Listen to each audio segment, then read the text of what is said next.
Hey everyone, Mike Linares here, and welcome to the Code Blue podcast brought to you by Holly Blue, the first one and only social media app created by nurses, specifically for nurses. So think of this as a community made just for you. You guys can download the app and connect with nurses in your area and also boost your knowledge and career. With me is my co-host, Brendan Belvo. All the way from the Great White North. Canada.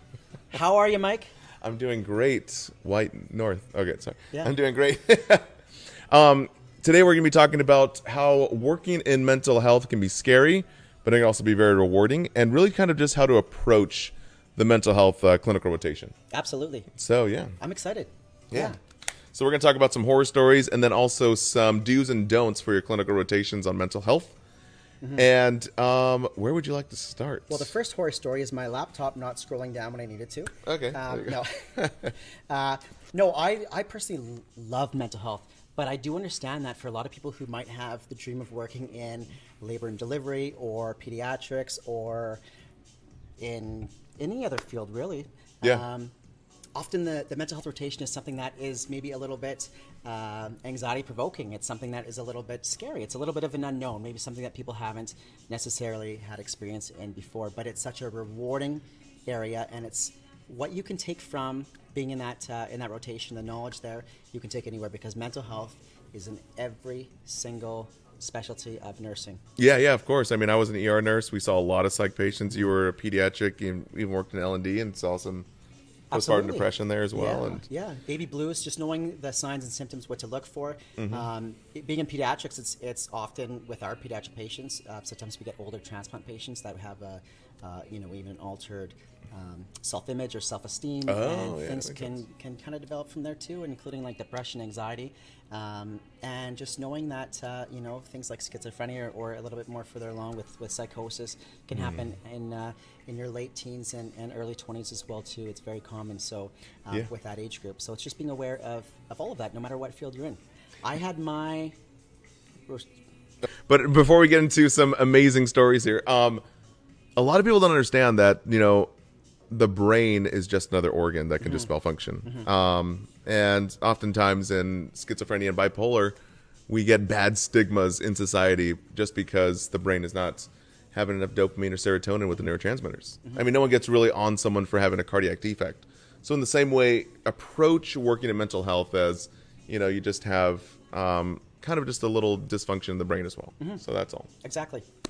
And like many other illnesses, such as, let's say, diabetes, it's something that will often require lifelong management. Just because your sugars aren't within normal ranges once doesn't mean that you can just stop taking your metformin or your insulin or eat whatever you want. And the same thing is with mental health too. Once you're feeling good or having a good day doesn't mean that you can stop investing in it, or stop taking your medication. And it's important to keep that up too. So I think creating a really positive image about being able to have that conversation and being open to treating it as if it is just like any other illness or disorder, and it's a part of the body. So it's really important. I am a huge advocate for mental health. Where did you have your rotation? Not the hospital itself, but what type of field? So we kind of had like a lockdown unit. If you guys haven't done your mental health rotations yet, you'll find out very quickly that it's kind of like a high security prison. It feels like, because they don't want any of the patients wandering off. So mine was at a off-site location, not attached to the hospital, but there was felt like a high security, 5 locks just to get inside the unit. And then before we started our rotation a few weeks prior, one of their staff members got scalped open almost. So a patient came up behind the staff member and pretty much caused a huge incision from their eyebrow or the back of their neck all the way through, and made them get 50 to 75 stitches. So yeah, that's very unfortunate. Yeah, we were just the new students oh yeah, this is great, we're here on the rotation. Yeah. But what a hopefully learning opportunity of knowing, maybe being aware of your surroundings. What patients should and should not have in an environment like that. Should they have had something that could have caused that sort of injury too. So it's being aware of those things. That maybe you wouldn't normally think about, people having a hoodie with strings or shoelaces. If they have depression or suicidal ideations or had previous attempts.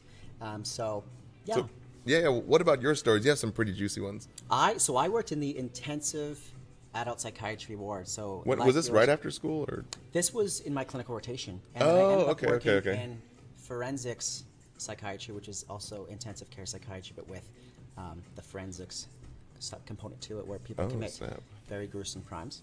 Oh, wow. Wait, so I never heard of forensics over here in California. Yeah, well, so I think here in California, what happens is sometimes people will commit a crime and then the judge will say by mental illness this person was not insightful and was not responsible for committing that crime. So instead they would go through the hospital route instead, because it's a little bit more appropriate for the treatment too. So that makes understanding that it was the illness that caused it, not the person. That makes sense. Very challenging and hard, but I'm thankful that we have those facilities there to help those people. But that is where I was, and I loved it. It was You thrived. I thrived. I was home, because for me it was incredible getting to see, everything just so black and white of what were the diagnostic criteria for schizophrenia or bipolar disorder, and we really did see all the extremes. It was really interesting getting the opportunity to interact and speak to a lot of patients. I was able to learn a lot of little tips and tricks on what to do, what not to do in my clinical rotation too. So big things were having your hands out. If you have your hands in your pocket, sometimes people might feel like that is threatening, or you might have something that could harm them, especially with patients with schizophrenia, because people might be paranoid. Yeah, and you had a really good story about a guy that was in your unit that apparently was looking for his cat. Yeah, so, presenting as normal, just talking to you, chumming you up. So people can be. Sometimes you really don't. Yeah. You really don't know when someone is well or unwell, but it's really being authentic and listening to people when they're talking. But yeah, we had a gentleman who was admitted, and he came up to me. I was a student. I was introducing myself to him. And he said, "Hey man, I really need to check on my cat. Do you have anyone that could do that?" I said, "Well, hold on. I'll go see if I can talk to someone." Well, totally, presenting as normal. He's like, just yeah. Hey, what's I up? missed a couple doses of my meds, but I'm okay. if no one's at my house, can someone just take care of my cat? I'm like, that's a very reasonable request. I want to make I'm sure going to go above and beyond for this client as a student nurse. And take care of your cat for you. Yeah. We will make sure of that. And then I go talk to the staff, and I said, hey, what's going on with the guy's cat? We need to go take care of this thing. Yeah, come on. Well, why don't we just open the chart? And it turns out that, he believed that the cat was mailing anthrax to the house and shooting laser beams and trying to harm him. So he sheltered the cat in the microwave. Now, the cat is alive. Sheltered him in the microwave. Yeah, and turned the microwave on. But the cat is alive. Dang. Yeah. So the cat did get taken away, and the cat is doing great. The cat is thriving now. The cat is thriving. You've probably seen him, Grumpy Cat. Yeah, but you know what I mean, though? It was just like, wow, it was very believable for me. Yeah, and then, yeah. I almost, I felt bad because I was like, did I just make a commitment to this individual that I was going to take care of his cat? Like, maybe a better response was, you know what, I am unfamiliar with this situation, but I'm going to go look into it for you. Yeah. Addressing, his actual concerns and needs too. That's the hardest part about, especially NCLEX questions or even like the psych course, is you never approach the questions as a normal, it's a totally different beast other than like pediatrics and med surg and pharmacology. You're always just trying to build rapport with your clients. Yeah. So building rapport, building trust, always getting more assessment data, never telling them, oh, we're going to do it this way, or no, you should have done it that way. But always getting more information. And so, yeah. But you also had another story about the SWAT team. If you want to touch on that. When I was working in forensic psychiatry, we had the SWAT team that came out twice. So, okay, get this. The SWAT team had to come to the hospital or the unit because the police couldn't handle it. And then there I am. So wait, tell us. 23 years old. Why couldn't the police handle it? What happened? Well, so we had an individual. So this is a very acute unit, obviously, Okay. and it's part of the ceiling had broken off. He broke off the ceiling. Broke off part of the ceiling. Dang. I don't know if it's a piece of concrete or what it was. Oh. Put in a sock and started swinging it around. Broke through the concrete in the wall. Dang. Bashed the pipe. Flooded out the unit. Oh. And then started bashing and broke through the bulletproof glass. Oh my god! So the police came like, this is This is out of the scope. Yeah, this is not. I'm not on that payroll. That's Yeah. that's SWAT. So SWAT team came in, had to come in riot gear, and Canadian SWAT team. Yeah, on their on the horses. Yeah. On the Ranger Park. Okay. Please stop. Okay, I'm sorry. So we all apologized and we worked. No. Yeah. No, it's and so that had to happen. That's just the reality of it. And so I had worked there for 2 years after I graduated. But dang, you still work there? So that happened during your nursing school. Yeah, that happened. So and you're like, wow, this place is great. I'm gonna get a job. I stuck there. Yeah, absolutely. I started as a student, stayed, and what an incredible experience. But just being aware of like that's the reality. Sometimes things can escalate to that point. Yeah, and it's funny because a lot of students right out of school, it's hard to get a hospital job, especially if you don't have your bachelor's or even your master's now. Yeah. But a lot of the units that really need nurses that no one really wants to work is the mental health unit. But I will say, so this was the best thing for me. We had these positions called undergraduate nurse employee positions. So they were essentially after your second year, you could work in practice, similar to like an LPN. Yeah. And so they were tough jobs to get. And so I took my first job as a psych aide.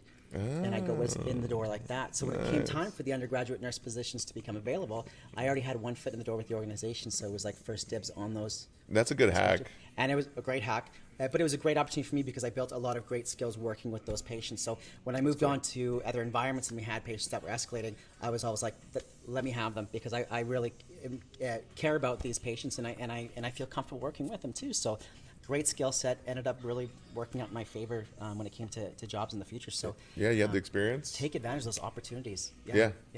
I came up with a few tips just from my experiences. I think one of the biggest things in psychiatry is learning to be patient. So you cannot approach a mental health patient the same way you would approach a med-surg patient. A task-oriented approach will not work.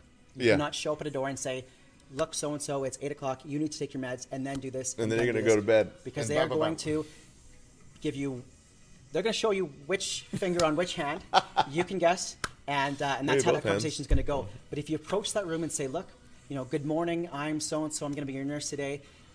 This morning, it would be great if we could, have breakfast and take a shower and have meds. What would you like to do first, right? Yeah. You're not necessarily given the option to not take meds and not do hygiene and not have your meal, but you're giving them autonomy in how they want their day to look. Yeah.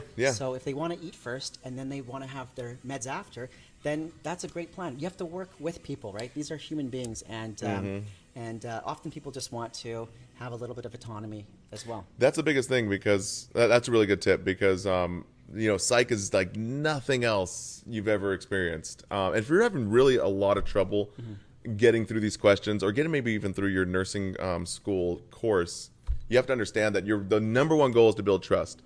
And people already feel like they're in a prison, man. If they have like 5 locks on the doors, everyone's hovering. The nurses are behind a bulletproof glass door in the nurses station. So giving that patient the choice to be able to say, hey, we're collaborating together. We're building this rapport. We can exchange this trust. I'll show you my hands. I'm not hiding anything from you. And remember, you got to go home at the end of the day. They don't. So yeah. Be compassionate. Lesson number 2, listen attentively. We're speaking on the first point still, but being intentional with your time and in your interactions. So often patients in mental health simply want to feel heard. If you can learn to be present by making good eye contact, responding appropriately, and showing empathy and compassion, you can often build a strong relationship with them, which is critical if your patient ends up in an escalated or crisis emotional state. Having a strong relationship with our patients allows us to be able to work with them closely in an escalated situation too. So, man, let me tell you, patients can switch on you big time. Ability is big. I still remember this, like in my clinical rotation, I was sitting down with the patient. We're supposed to have food, and we were encouraged to go out there and just, from behind the bulletproof glass. And then I was just trying to talk and assess and build trust. And one of the patients just turned to me, screams at the top of her lungs. I forget what she said, but something about stop talking to me and bleep off, and then walked away. And I just remember sitting there okay, I can't do anything. Just gotta take it. Yeah. You can't react. It's you just gotta just let it's it. Hard. Yeah. I've been told I can go in so many different places. Where? No, I'm just kidding. Yeah. That would now we'd have to put a beep, R-rated. beep, Yeah. But you have to just remember that's the mental illness. No, it's true because if you kind of put yourself in their shoes, you don't know what kind of delusions or episodes they're going, what if they think that everyone's trying to kill them? What if they think that you're spreading secrets about them? Or the government's listening to them? They've been taken out of their normal environment. They're put in a place that they didn't choose to be in. Yeah. They're around people that they didn't choose to have around them, and they're being given medication that they might not want to take. Exactly, so, yeah, understanding that. 3 is creating a predictable environment. That's a big one, yeah. So one of my biggest things, and I worked in adolescent psychiatry for 4 years as well too, with patients that were presenting with anxiety and depression and things like that too, and making things predictable really alleviates a lot of stress and anxiety. So having a schedule and a routine, rather than waking up and wondering what is my day going to look like, you've made those decisions with them, and that's now available to them as well too. So when you are having therapy or trying to challenge them with maybe even exposing themselves to things that might be causing anxiety, that is more energy and stress resilience that they had built up that they can better use in those situations, rather than wasting it on what their schedule is going to look like, what they're going to wear, what they're going to eat. You have all those things already planned out, so you can use that energy in more efficient ways too. Oh yeah. But create a predictable environment.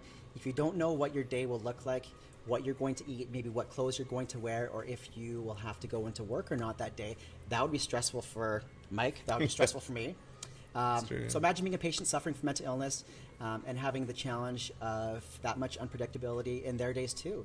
It's stressing me out just thinking about it right now, to be honest with you. Yeah. I mean, yeah.